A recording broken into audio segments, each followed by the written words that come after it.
अब घर बैठे करें डिफेंस की तैयारी हमारे TDA ऐप के साथ, जिसमें है live classes, online test series, daily quiz, regular defence update, weekly question and answer sessions और भी बहुत कुछ। डिफेंस एक्सपर्ट के द्वारा तैयार की गई ऐसी ऐप जो आपको देगी 100% सफलता की गारंटी। आज ही डाउनलोड करें। जय Hind. I am Anas Mirza from त्रिशूल डिफेंस एकेडमी प्रयागराज।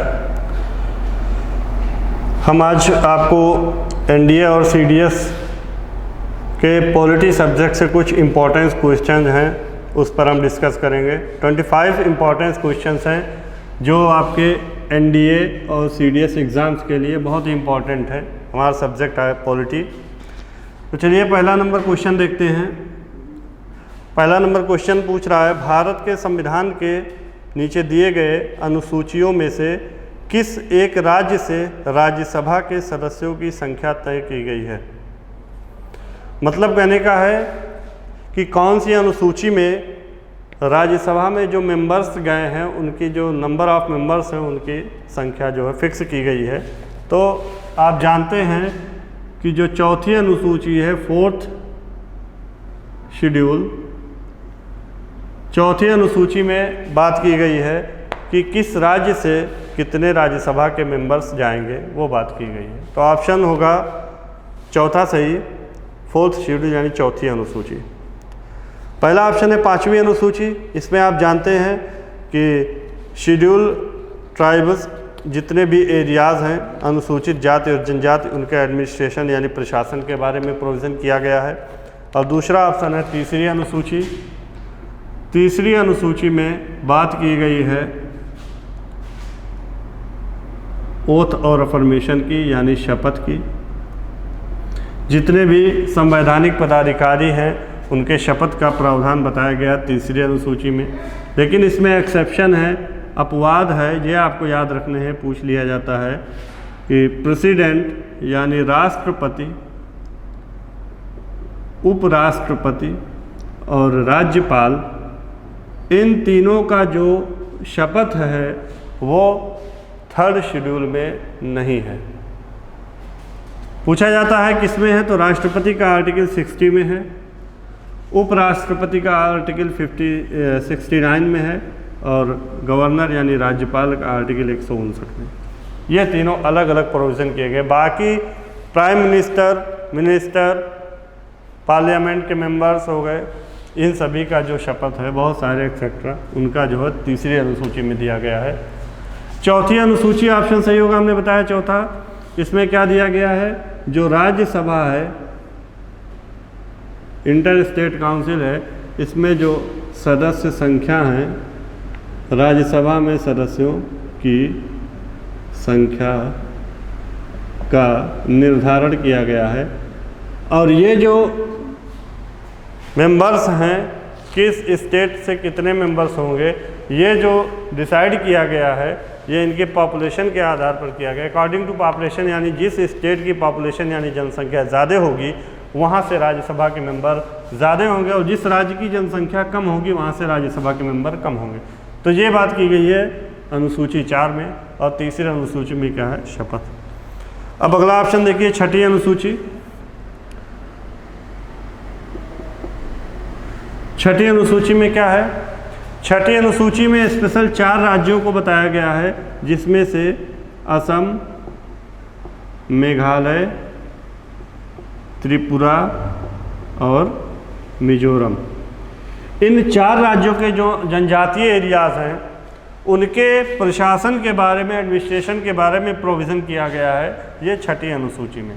तो आपको 4 अनुसूची हमने बताया, 5वीं बताया कि जितने भी भारतीय राज्य क्षेत्र में, जितने भी स्टेट में जनजातीय एरिया, उनके प्रशासन के बारे में प्रावधान किया गया है। तो छठी में केवल असम, मेघालय, त्रिपुरा और मिजोरम के बारे में बात की गई है। यानी इन 4 राज्यों को छोड़कर जितने भी स्टेट हैं, राज्य हैं, उसके बारे में अगर अनुसूचित जनजातियों के बारे में पूछेगा प्रावधान, तो आप बताओगे 5वीं अनुसूची। अगर इन 4 राज्यों में से किसी का पूछेगा तो वो छठी अनुसूची में होगा। तो पहला क्वेश्चन का डी ऑप्शन, चौथी अनुसूची। दूसरा क्वेश्चन आइए देखते हैं। पूछा गया है, अवैध रूप से हिरासत में पाए गए व्यक्ति की रिहाई को सुरक्षित करने के लिए जारी किया गया एक रिट है। यानी अगर किसी व्यक्ति को अवैध रूप से हिरासत में लिया जाता है तब उसके लिए न्यायालय कौन सी रिट जारी करता है, यही क्वेश्चन में पूछा गया। तो पहला ऑप्शन है मैंडमस, दूसरा ऑप्शन है हैबियस कार्पस, तीसरा ऑप्शन है आपका सर्शरी और चौथा ऑप्शन है निषेध। तो इसका ऑप्शन सही होगा दूसरा वाला, हैबियस कॉर्पस, जिसको कहते हैं बंदी प्रत्यक्षीकरण। हिंदी में कहते हैं बंदी प्रत्यक्षीकरण, इंग्लिश में हैबियस कॉर्पस, कभी कभी हिंदी में हैबियस कॉर्पस लिख देता है। कॉन्स्टिट्यूशन में हमको 6 फंडामेंटल राइट्स दिए गए हैं, जिसमें आर्टिकल 14 से लेकर 32 तक है। आपके इन फंडामेंटल राइट्स में से किसी भी फंडामेंटल राइट्स का उल्लंघन होता है तो आप जाते हो सीधे आर्टिकल 32 का सहारा लेकर सुप्रीम कोर्ट यानी सर्वोच्च न्यायालय। और सर्वोच्च न्यायालय 5 तरह की रिट जारी करता है।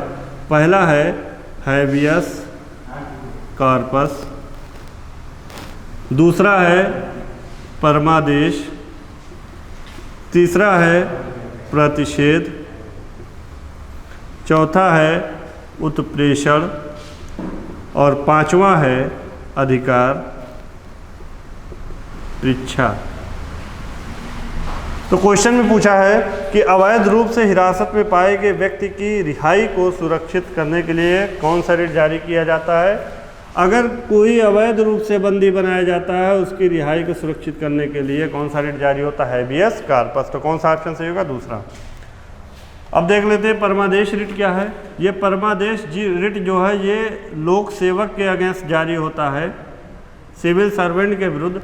अगर कोई लोक सेवक किसी पोस्ट पर रहते हुए उस पोस्ट का काम ठीक ढंग से नहीं कर रहा होता है तब सुप्रीम कोर्ट ये रिट जारी करके कहता है कि अपने कार्य को आप ठीक ढंग से निर्वहन कीजिए। तो ये तो होगा नहीं। दूसरा है प्रतिषेध और उत्प्रेषण। ये दोनों रिट जारी होती है अधीनस्थ न्यायालय के विरुद्ध यानी सबऑर्डिनेट कोर्ट के अगेंस्ट। कब जारी होती है, जब अधीनस्थ न्यायालय किसी मामले की सुनवाई कर रहा होता है जो उसके अधिकार क्षेत्र से बाहर, उसके ज्यूरिसडिक्शन के बाहर हो, तो ऐसे मामलों पे अगेंस्ट अधीनस्थ न्यायालय के विरुद्ध प्रतिषेध और उत्प्रेषण रिट सुप्रीम कोर्ट जारी करता है। प्रतिषेध रिट तब जारी करता है जब उस मामले की सुनवाई चल रही हो फिर फैसला ना आया हो, तो प्रतिषेध रिट जारी करके सुप्रीम कोर्ट उस मामले को समाप्त करके उसके ऊपर के न्यायालय में मामले को भेज देता है। और उत्प्रेषण रिट जब मामले का फैसला आ जाता है उस फैसले को निरस्त करके ऊपर के न्यायालय में मामले को भेज देता है। लास्ट है अधिकार परीक्षा। ये कब जारी होता है, ये भी लोक सेवक के अगेंस्ट ही जारी होता है जब कोई लोक सेवक अवैध रूप से किसी पोस्ट को पा लेता है तो उसके पोस्ट के वैधता की जांच की जाती है अधिकार परीक्षा के माध्यम से। तो क्वेश्चन में ऑप्शन दूसरा सही होगा। आइए चलते हैं अगला क्वेश्चन। नेक्स्ट क्वेश्चन है क्वेश्चन नंबर 3। राष्ट्रीय महिला आयोग बनाया गया था। इसमें 4 ऑप्शन है, भारतीय संविधान में संशोधन करके, दूसरा ऑप्शन है केंद्रीय मंत्रिमंडल के निर्णय से, तीसरा ऑप्शन है संसद द्वारा अधिनियम पारित करके, चौथा ऑप्शन है भारत के राष्ट्रपति के आदेश द्वारा। तो राष्ट्रीय महिला आयोग जो बनाया गया था वो तीसरा ऑप्शन सही है, संसद द्वारा अधिनियम पारित करके, संसद द्वारा अधिनियम पारित करके। तो राष्ट्रीय महिला आयोग कैसे बनाया गया, संसद द्वारा अधिनियम पारित करके। आइए देखते हैं राष्ट्रीय महिला आयोग के बारे में थोड़ा सा डिस्कस करते हैं। पूछा जाएगा क्वेश्चन कि राष्ट्रीय महिला आयोग की स्थापना कब की गई। तो आप जानते हैं 1992 में इसकी स्थापना हुई। ये क्यों बनाया गया, यहाँ से भी क्वेश्चंस आ सकते हैं। तो राष्ट्रीय महिला आयोग क्यों बनाया गया, महिलाओं के नीतिगत मामलों पर सरकार को सलाह देने के लिए राष्ट्रीय महिला आयोग की स्थापना की गई। और इसकी प्रथम महिला जो अध्यक्ष थी वो कौन थी, जयंती पटनायक, जयंती पटनायक। तो इस क्वेश्चन का ऑप्शन सही होगा तीसरा वाला, संसद द्वारा अधिनियम पारित करके। नेक्स्ट क्वेश्चन चलते हैं।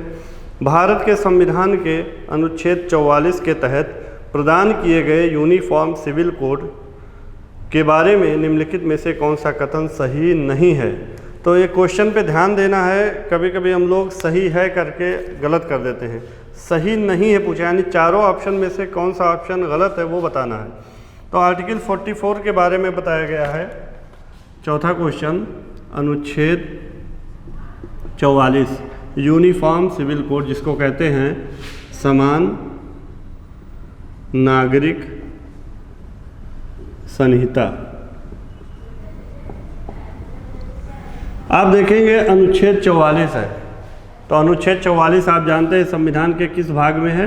भाग 4 में है, पार्ट 4 में है। और मौलिक अधिकार किस में है? भाग 3 में है।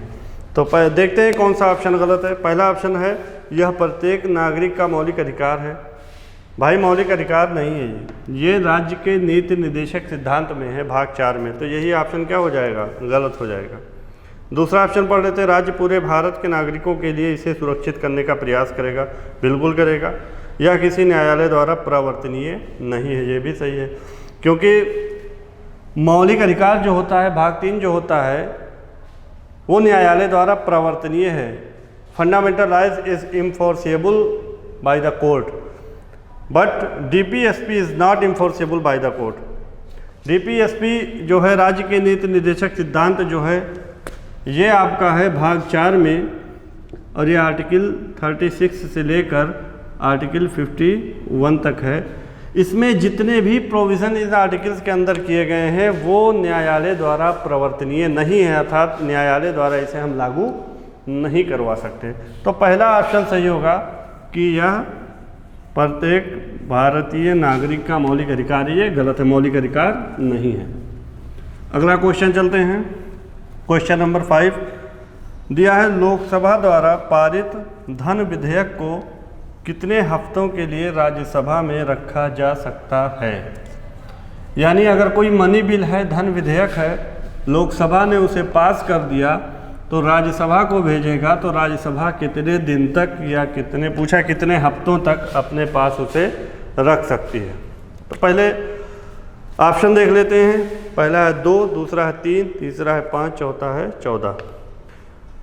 तो कितने हफ्तों तक रख सकती है? पहला ऑप्शन है 2, यही सही होगा। आइए देखते हैं मनी बिल क्या होता है। धन विधेयक अनुच्छेद 110 में है।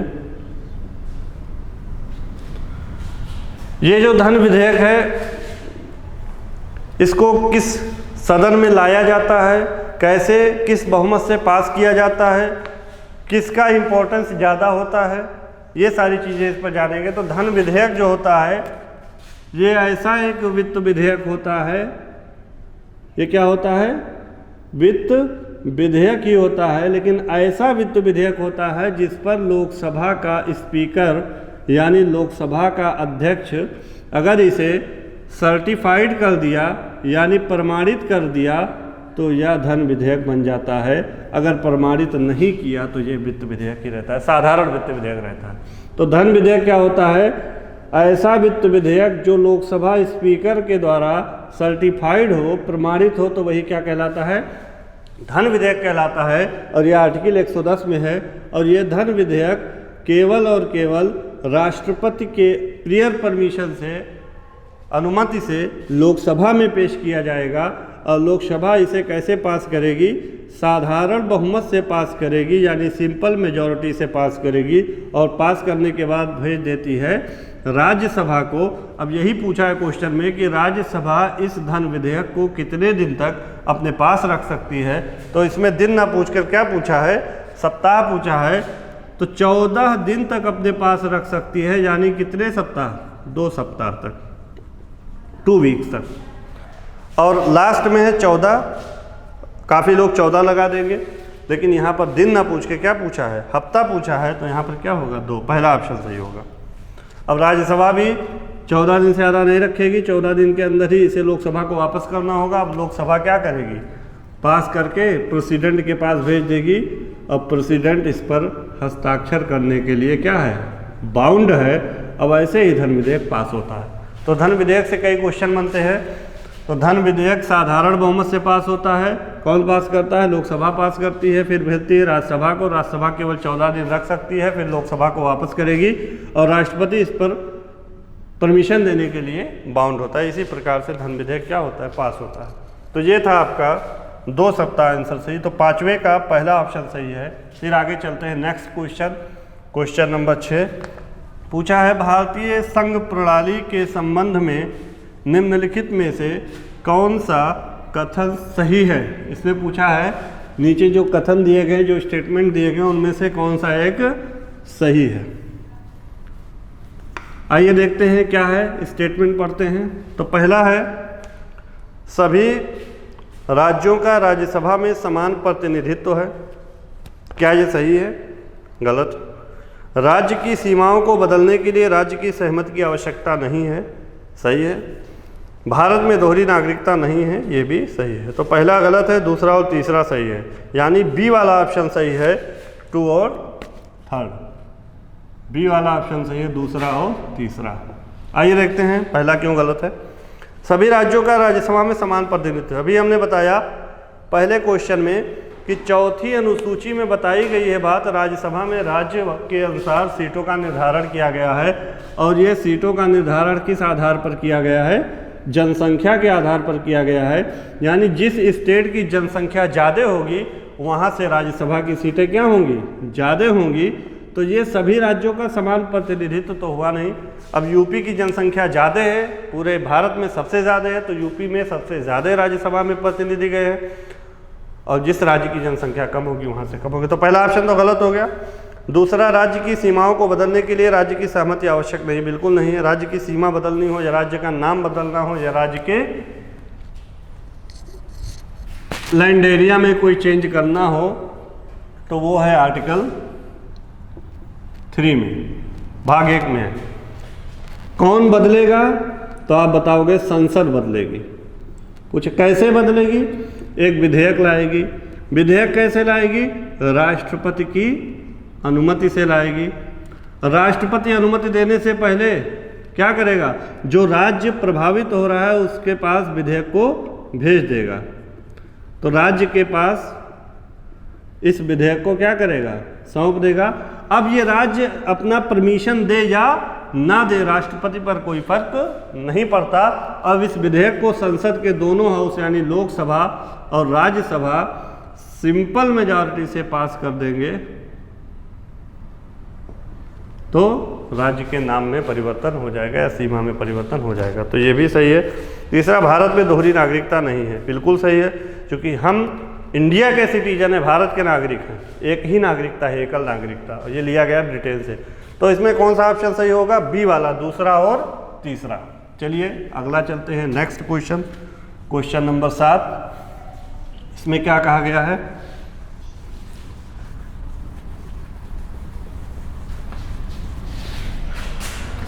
क्वेश्चन नंबर 7 जो है आपका, इसमें है भारत के सर्वोच्च न्यायालय की निम्नलिखित में से कौन सी शक्तियां हैं।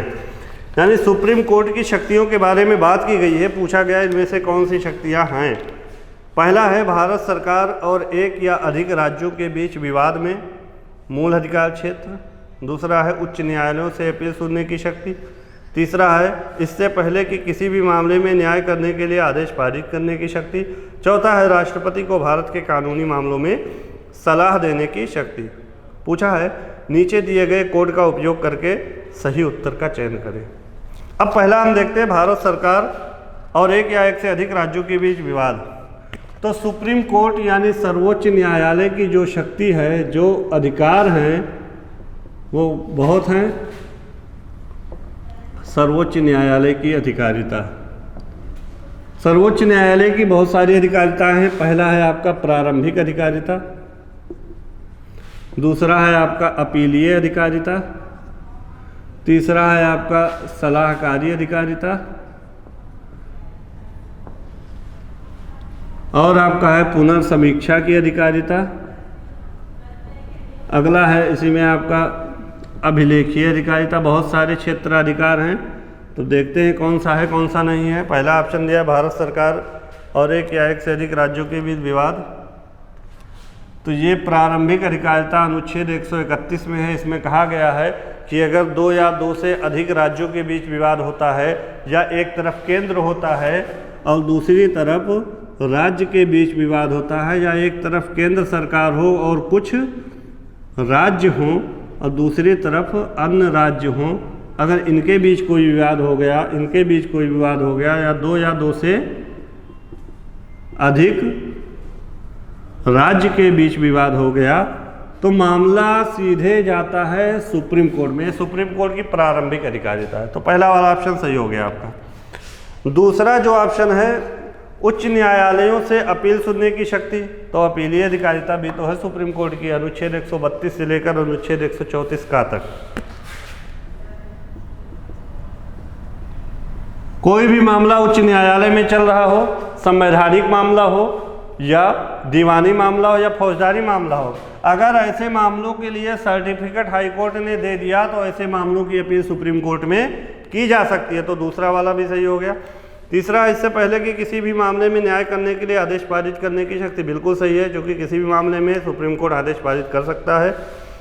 चौथा है, राष्ट्रपति को भारत के कानूनी मामलों में सलाह देने की शक्ति।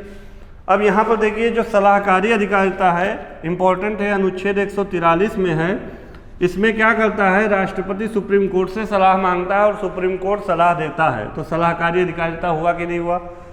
और सुप्रीम कोर्ट सलाह देने के लिए बाध्य नहीं होता है, ये इसका पावर है। अगर सलाह दे भी दिया तो राष्ट्रपति सलाह मानने के लिए बाध्य नहीं होता है। तो तीनों सही है। तो 1, 2, 3 और 4, चारों ऑप्शन सही है। तो पहला वाला सही होगा। चलते हैं नेक्स्ट क्वेश्चन। Question number 8। इसमें दिया है, भारत के संविधान के अनुसार धार्मिक मामलों के प्रबंधन की स्वतंत्रता के संबंध में निम्नलिखित में से कौन सा कथन सही नहीं है।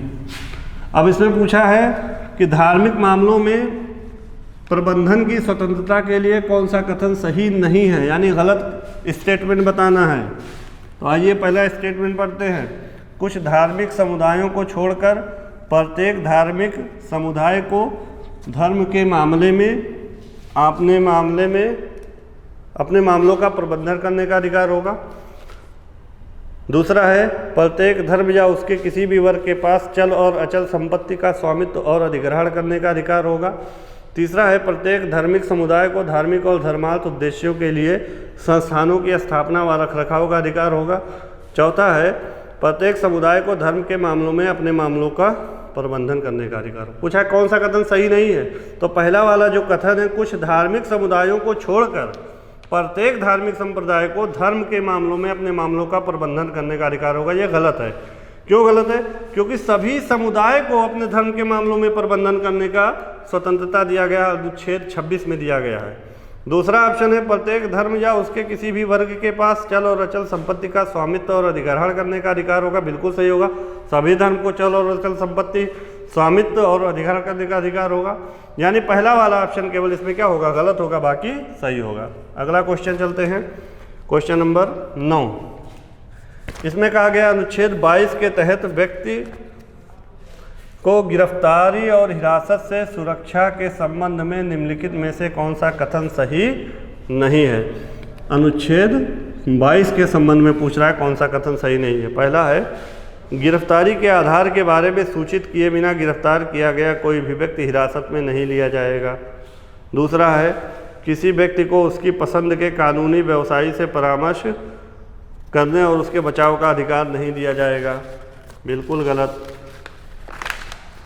तीसरा है, गिरफ्तारी का हिरासत में लिया गया प्रत्येक व्यक्ति ऐसी गिरफ्तारी के 1 सप्ताह की अवधि के भीतर निकटतम मजिस्ट्रेट के सामने पेश किया जाएगा। चौथा है, गिरफ्तारी से सुरक्षा का अधिकार न्यायिक आदेश के अनुसार जेल में बंद व्यक्ति को उपलब्ध नहीं है। अनुच्छेद 22 है क्या, पहले जान लीजिए, अभी ऑप्शन खुद ही बता देंगे आप।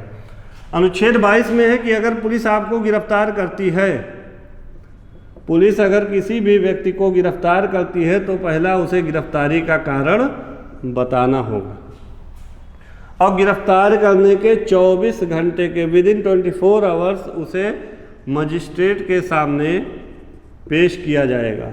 और तीसरा आपको पावर दिया गया है कि आपको अपने पसंद के वकील रखने का, परामर्श लेने का वकील से अवसर दिया जाएगा। तो ये तीनों होगा तो सही होगा, गलत जो ऑप्शन गलत होगा उसमें नहीं होगा। तो देखिए गा वाला ऑप्शन, तीसरा ऑप्शन, गिरफ्तारी व हिरासत में लिया गया प्रत्येक व्यक्ति ऐसी गिरफ्तारी के 1 सप्ताह के अवधि के भीतर निकटतम मजिस्ट्रेट के सामने पेश किया जाएगा। और हमने कितना बताया है, 24 घंटे के भीतर। तो ये ऑप्शन क्या हो जाएगा, गलत हो जाएगा। और इसमें एक ऑप्शन और गलत है, दूसरा वाला, किसी व्यक्ति को उसकी पसंद के कानूनी व्यवसायी से परामर्श करने और उसके बचाव करने का अधिकार नहीं है।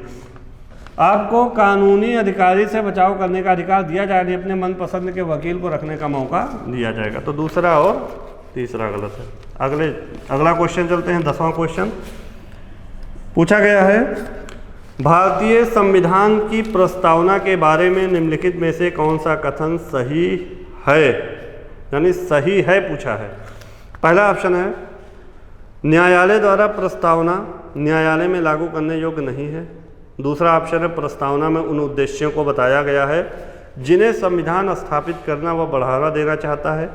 तीसरा ऑप्शन है, प्रस्तावना उस स्रोत को इंगित करता है जिससे संविधान अपना अधिकार प्राप्त करता है। पूछा कौन सा कथन सही है, तो देखते हैं तीनों कथन सही है। कैसे सही है, देखिए पहला जो पूछा है कि न्यायालय द्वारा प्रस्तावना न्यायालय में लागू करने योग्य नहीं है, बिल्कुल नहीं है।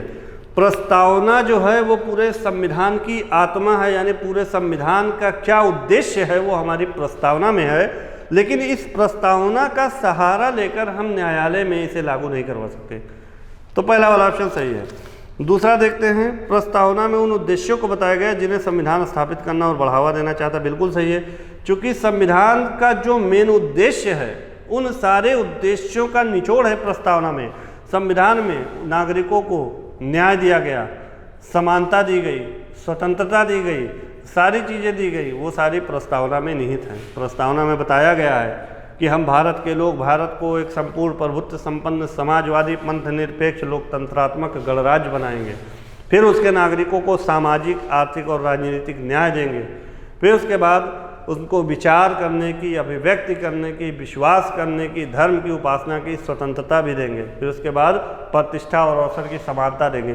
तो समानता देना, न्याय देना, स्वतंत्रता देना संविधान का यही उद्देश्य है। नागरिकों को सारी चीज़ें प्रस्तावना में निहित, यानी दूसरा वाला भी ऑप्शन सही है। तीसरा ऑप्शन है, प्रस्तावना उस स्रोत को इंगित करता है जिससे संविधान अपना अधिकार, बिल्कुल सही है। तो यानी तीनों ऑप्शन सही है, पहला वाला 1, 2 और 3।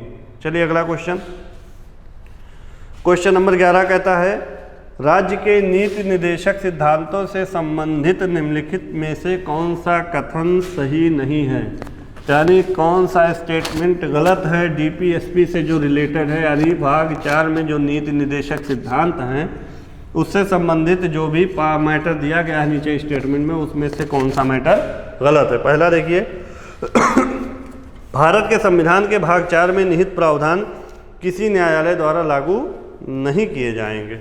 दूसरा ऑप्शन है, देश के शासन में राज्य के नीति निर्देशक सिद्धांत मौलिक हैं। तीसरा ऑप्शन है, कानून बनाने में निर्देशक सिद्धांतों को लागू करना राज्य का कर्तव्य होगा। तीनों सही है। निर्देशक सिद्धांत भारत को दुनिया का एक अनंत पूंजीवाद से बनाने में निर्देशित करता है, यही गलत है। आप निर्देशक सिद्धांतों के बारे में जाइए, जैसे मौलिक अधिकार है वो न्यायपालिका द्वारा लागू कराया जा सकता है, लेकिन निर्देशक सिद्धांत जो है वो मौलिक अधिकार की तरह न्यायपालिका द्वारा लागू नहीं कराया जा सकता। तो पहला ऑप्शन ये हो गया। दूसरा है, देश के शासन में राज्य के निर्देशक सिद्धांत मौलिक हैं, बिल्कुल मौलिक हैं। क्योंकि निर्देशक सिद्धांत में क्या बताया गया है कि राज्य जिन जिन कमियों को देखेगा वो अपनी इच्छा अनुसार, अपने संसाधन के अनुसार उस राज्य में लागू करता जाएगा। तो ये राज्य के सिद्धांत, निर्देशक सिद्धांत के लिए मौलिक हुए। तीसरा जो ऑप्शन है, कानून बनाने में निर्देशक सिद्धांत को लागू करना राज्य का कर्तव्य होगा। अभी हमने बताया कि राज्य का ड्यूटी ही है, न्यायपालिका द्वारा लागू नहीं कराया जाएगा, बट अगर राज्य चाहेगा तो इसे लागू करेगा, नहीं चाहेगा तो नहीं करेगा। जैसे निर्देशक सिद्धांत में बहुत सारी चीज़ें हैं, मनरेगा हो गई, बेरोजगारी भत्ता हो गया, गरीबी उन्मूलन कार्यक्रम हो गया, किसानों के लिए बहुत सारे कार्यक्रम चलाए गए, मजदूरों के लिए बहुत सारे, ये सब राज्य की मर्जी पर है। जितने भी कुटीर उद्योग, लघु उद्योग, ये सारे चलाए गए कार्यक्रम वो भी इसी में आता है। तो इसको लागू करने से क्या होगा, राज्य का, देश का विकास होगा और ये राज्य के कर्तव्य पर निर्भर है। तो ये तीनों ऑप्शन सही है। चौथा ऑप्शन केवल गलत है कि इसमें क्या है, कहा गया निर्देशक सिद्धांत भारत को दुनिया का एक उन्नत पूंजीवादी देश बनाएगा। पूंजीवादी क्यों बनाएगा भाई? जब निचले स्तर पर, ग्रामीण स्तर पर, बेरोजगार के स्तर पर राज्य काम करेगा तो जो समाज में होगी वो समानता की भावना पैदा होगी। तो यहाँ पर होना क्या चाहिए, समाजवादी, समाजवादी देश बनाने में क्या करेगा, निर्देशित करेगा, ना कि पूंजीवादी। तो यही ऑप्शन क्या है, गलत है। तो तीनों सही है, बाकी चौथा वाला ऑप्शन गलत है। आगे देखते हैं 12वां क्वेश्चन। पूछा गया है, निम्नलिखित में से कौन सा संवैधानिक प्राधिकारी भारत के राष्ट्रपति व उपराष्ट्रपति के चुनाव से उत्पन्न होने वाले संदेह और विवादों के मामलों में पूछताछ और निर्णय लेता है। इसमें पूछा क्या गया है कि अगर राष्ट्रपति या उपराष्ट्रपति के चुनाव संबंधित कोई भी विवाद होगा, तो अगर कोई प्रश्न पूछा जाएगा, कोई प्रश्न खड़ा होगा, मामले का निपटारा होना होगा, तो वो कौन लेगा। पहला ऑप्शन है सर्वोच्च न्यायालय, दूसरा ऑप्शन है चुनाव आयोग, तीसरा संसदीय समिति और चौथा दिल्ली का उच्च न्यायालय।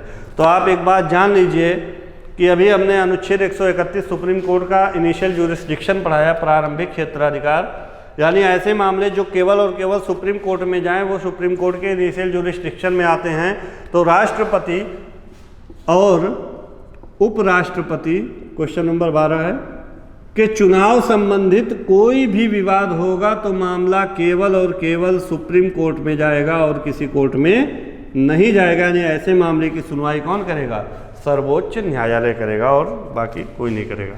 अगर और किसी चुनाव संबंधित MP, MLA, MLC या और किसी चुनाव से संबंधित कोई विवाद होगा तो मामला सुप्रीम कोर्ट ना जाकर उच्च न्यायालय जाएगा, हाई कोर्ट। चलिए अगला क्वेश्चन। तो इसमें पहला वाला ऑप्शन सही है, कहाँ वाला, सुप्रीम कोर्ट। 13वां क्वेश्चन है, भारत में संविधान में कौन से मौलिक अधिकार केवल नागरिकों के हैं।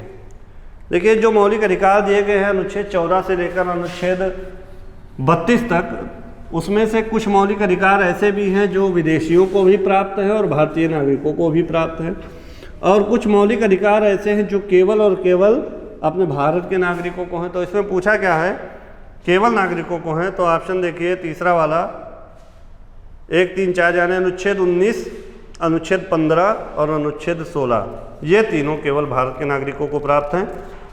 आगे चलते हैं 14 नंबर क्वेश्चन। भारत का नागरिक अपनी नागरिकता खो देगा यदि वह, यानी अगर कोई भारत का नागरिक है, ऐसा क्या करेगा जिससे उसकी नागरिकता चली जाएगी, यही क्वेश्चन पूछा है। पहला ऑप्शन देखिए, भारतीय नागरिकता का त्याग करता है, बिल्कुल चली जाएगी। स्वेच्छा से किसी अन्य देश की नागरिकता प्राप्त करता है, बिल्कुल।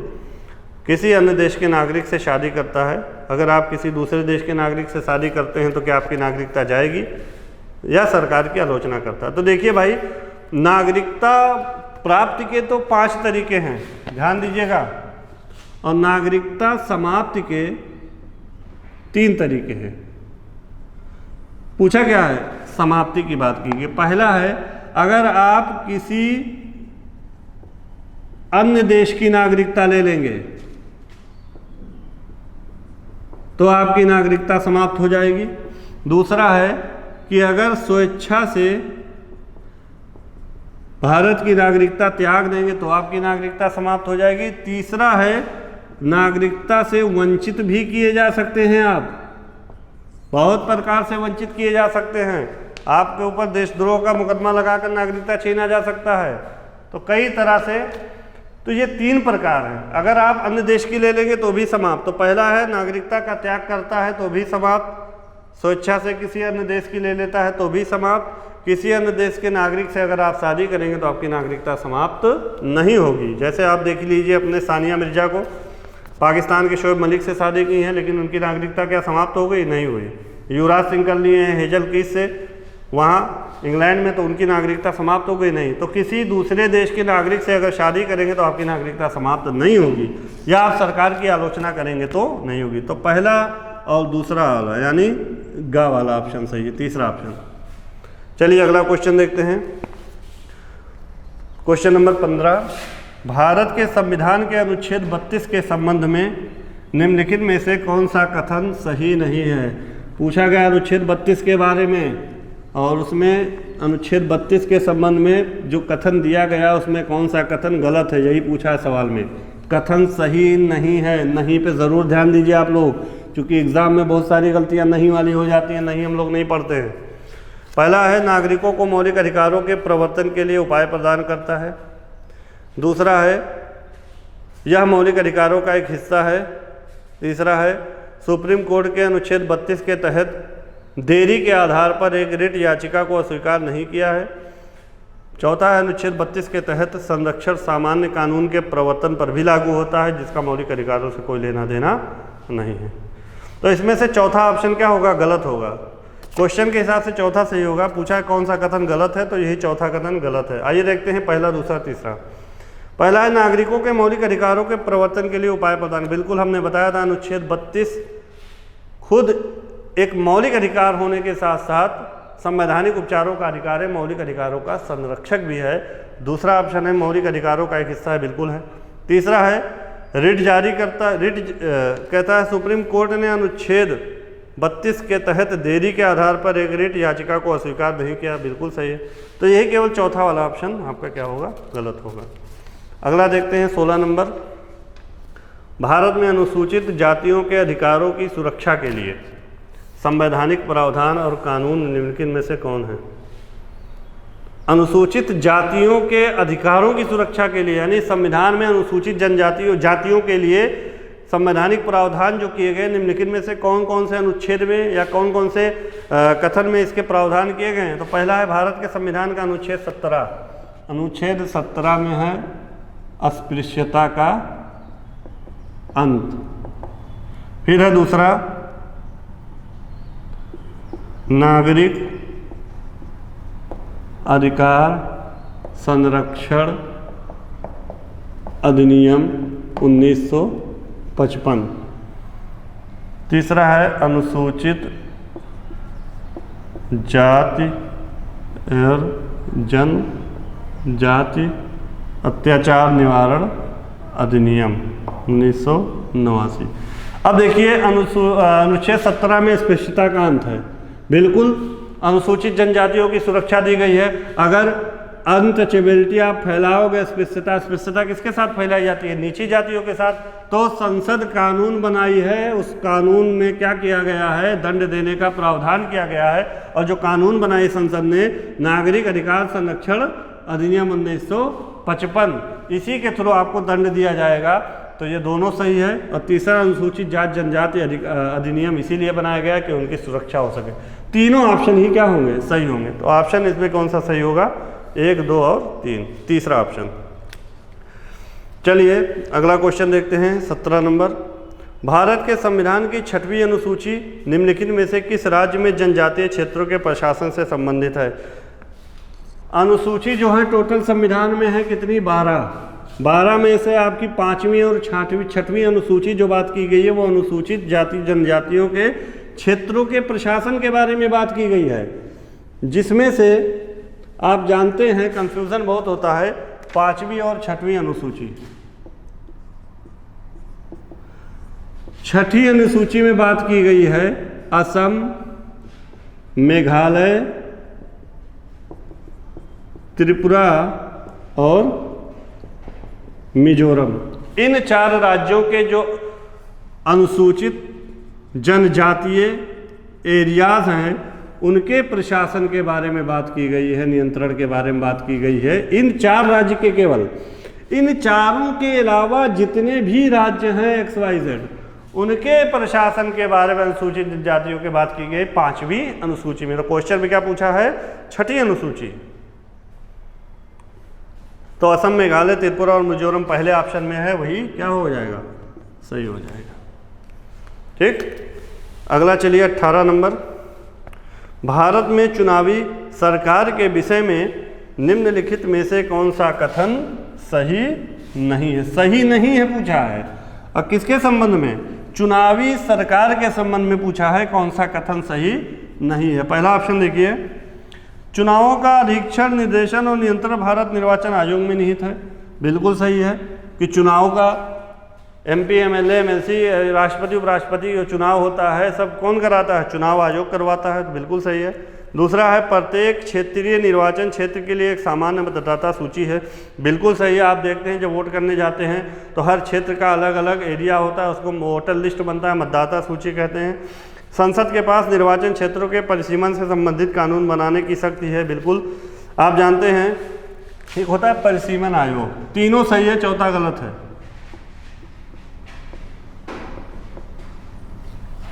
चौथा भी पढ़ लेते हैं अभी। भारत के सर्वोच्च न्यायालय के पास निर्वाचन क्षेत्रों के परिसीमन से संबंधित कानून की वैधता की जांच करने का अधिकार है, तो ये गलत है। तो पहला दूसरा तो आप जान गए सही है, तीसरा क्यों सही है बता रहे हैं कि परिसीमन आयोग जो बनाया जाता है ये हर 10 वर्ष की जनगणना के बाद, हर 10 वर्ष की जनगणना के बाद बनाया जाता है। और कौन बनाता है इससे संबंधित नियम कानून? संसद। अब तक लास्ट में जो जनगणना हुई थी, इसके पहले हर 10 साल पे होती है, 2021 में होनी है, 2011 में हुई थी जनगणना, और इसके पहले कब हुई थी? इसके 10 साल पहले हुई थी, 2001। तो ये जो लास्ट परिसीमन आयोग बना था वो 2002 में बना था। इसके बाद अभी तक परिसीमन आयोग का गठन नहीं किया गया है। और वर्तमान में जो चुनाव क्षेत्रों का परिसीमन है ये 2002 के परिसीमन आयोग के द्वारा बनाया गया। परिसीमन का मतलब होता है जो चुनाव एरियाज होते हैं, क्षेत्र होते हैं, उनकी सीमा में घटोतरी या बढ़ोतरी करना ही परिसीमन कहलाता है। जैसे कभी कभी आप देखते हैं लोकसभा एरिया कुछ और रहता है, अगले बार परिसीमन हो गया, उसका एरिया थोड़ा सा इधर से काट के कम कर दिया गया, उधर से बढ़ा दिया गया, तो वही होता है परिसीमन। और ये बनाया जाता है परिसीमन आयोग, संसद बनाती है प्रत्येक 10 वर्ष की जनगणना के बाद। और परिसीमन आयोग का जो पदेन अध्यक्ष होता है वह होता है मुख्य निर्वाचन आयुक्त होता है।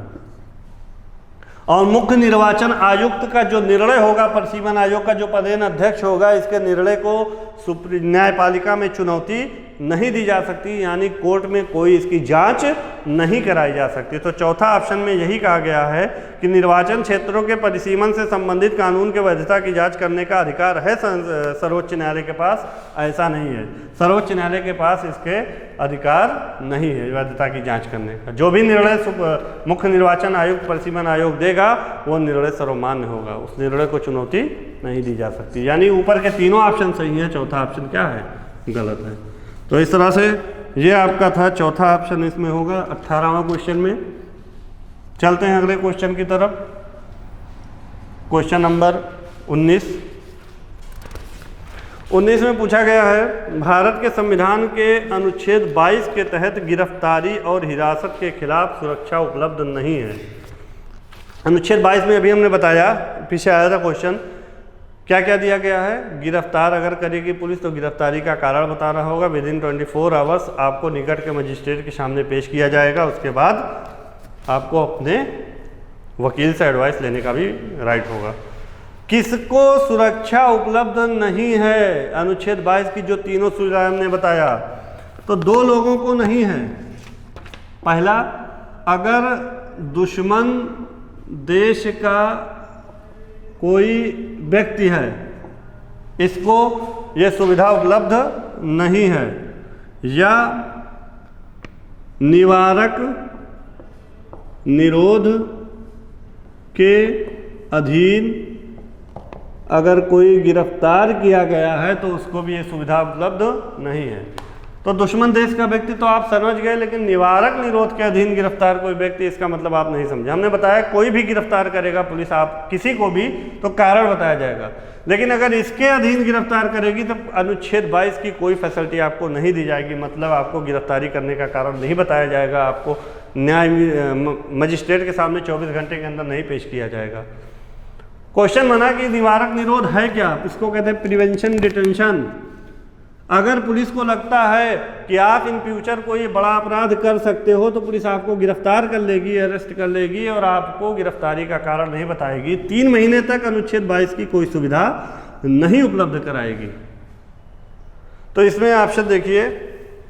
अब इसको डिटेल में टॉपिक जब हम पढ़ाते हैं लेक्चर में क्लास में तब देते हैं, अभी यहाँ पर थोड़ा थोड़ा समझा रहे हैं आपको। भारत का एक विदेशी नागरिक, गलत। पहला है दुश्मन विदेशी, तो ये सही हो जाएगा। निवारक निरोध कानून के तहत हिरासत में लिया गया व्यक्ति, ये भी सही हो जाएगा। एक विदेशी गलत हो जाएगा, भारत का एक विदेशी नागरिक गलत। तो पहला और दूसरा सही होगा, केवल ए वाला ऑप्शन। ठीक, फिर इसके आगे चलते हैं। अगला क्वेश्चन 20वां क्वेश्चन है, नए राज्यों को बनाने के लिए संसद की प्रक्रिया के बारे में निम्नलिखित में से कौन सा एक कथन सही नहीं है। यानी नया राज्य बनाना होगा तो संसद की क्या क्या प्रक्रिया होगी, उस प्रक्रिया में कौन सा कथन गलत है, ये पूछा है। तो अभी हमने आपको बताया नया राज्य कैसे बनेगा, फिर से देख लेते। पहला ऑप्शन, संसद कानून द्वारा एक नया राज्य बना सकती है और मौजूदा राज्यों की सीमा नामों में बदल सकती है, बिल्कुल सही है। इस आशय का एक विधेयक राष्ट्रपति की सिफारिश को छोड़कर संसद में पेश नहीं किया जा सकता, बिल्कुल सही है। इस आशय का एक विधेयक राष्ट्रपति द्वारा प्रभावित राज्य के विधानमंडल को भेजा जा सकता है, बिल्कुल सही है। ऐसा कानून अनुच्छेद 368 के दायरे में आएगा, ये गलत है। अब आइए हम देख ही लेते हैं नया राज्य कैसे बनेगा। नए राज्य का निर्माण, formation of a new state, यह प्रावधान किया गया अनुच्छेद 3 में।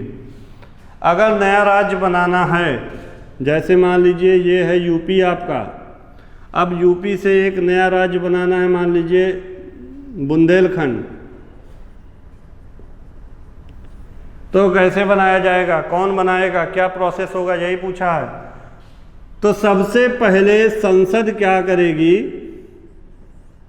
ये प्रक्रिया संसद ही करेगी, पार्लियामेंट में ही होगा। संसद क्या करेगी, राष्ट्रपति के अनुमति से एक प्रस्ताव लाएगी, यानी विधेयक लाएगी। अब राष्ट्रपति क्या करेगा, इस विधेयक को, इस प्रस्ताव को, जो राज्य यानी यूपी प्रभावित हो रहा है यहाँ पर, तो यूपी राज्य विधानमंडल के पास क्या करेगी, प्रस्ताव को भेज देगी कि आप इससे सहमत हैं या असहमत हैं। भाई आपका राज्य छोटा बड़ा किया जा रहा है तो आपकी सहमति ले रहे हैं, आप सहमत हैं या असहमत हैं। अगर यूपी का राज्य विधानमंडल अपना सहमति दे देता है तो अच्छी बात है, अगर सहमत नहीं है तब भी राष्ट्रपति के ऊपर कोई प्रभाव नहीं पड़ेगा, यानी राज्य की सहमति केवल औपचारिक मात्र है। अब इस प्रस्ताव को संसद के दोनों सदन यानी लोकसभा और राज्यसभा साधारण बहुमत से पास कर देंगे और राष्ट्रपति क्या करेगा, हस्ताक्षर कर देगा, तो नए राज्य का निर्माण हो जाएगा। तो इस अब घर बैठे करें डिफेंस की तैयारी हमारे TDA ऐप के साथ, जिसमें है live classes, online test series, daily quiz, regular defence update, weekly question and answer sessions और भी बहुत कुछ। डिफेंस एक्सपर्ट के द्वारा तैयार की गई ऐसी ऐप जो आपको देगी 100% सफलता की गारंटी। आज ही डाउनलोड करें।